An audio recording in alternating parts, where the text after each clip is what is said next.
ने 2013 में क्या किया था और भाजपा क्या कर रही है। 2013 में फेडरल रिजर्व के चीफ, जो एक तरह से सेंट्रल बैंक जैसे हमारा आरबीआई है, जो अमेरिका का सेंट्रल बैंक फेडरल रिजर्व होता है, उनके चीफ तब बेन बर्नांके थे। उन्होंने टेपर का एक शब्द बोला था कि हम अपनी बॉन्ड्स को टेपर करेंगे, कम करेंगे।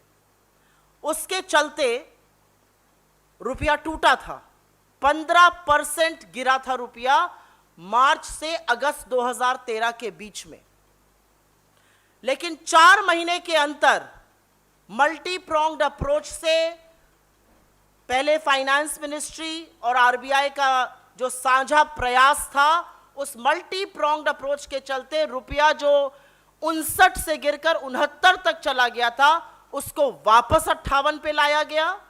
जो ग्रोथ रेट 5.1 तक गिर गई थी, उसको एक साल के अंदर 6.97% के आसपास किया गया। एक साल के अंदर 2% की वृद्धि। और जो फॉरेन निवेशक, जो विदेशी निवेशक करीब $12 बिलियन लेकर देश छोड़ गए थे, $35 बिलियन विदेशी निवेश उसी साल में वापस लाया गया।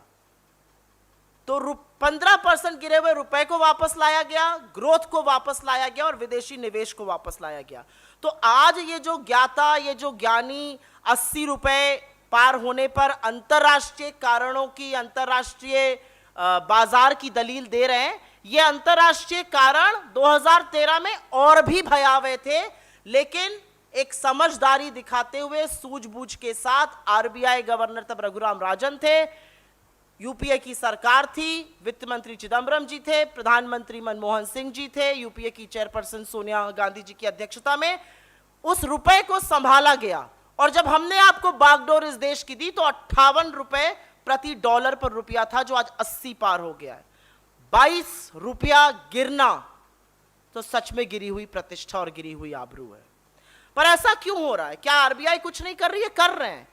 जनवरी के साल से अभी तक $40 बिलियन के ऊपर आरबीआई ने मार्केट में लगाया है कि रुपया डिफेंड हो सके।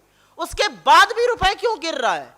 क्योंकि निवेशकों को इस सरकार की नीति में, इस सरकार के कानून में, इस सरकार की अर्थव्यवस्था को चलाने की क्षमता में रत्ती भर भी यकीन नहीं है और इसलिए पैसा देश से बाहर जा रहा है।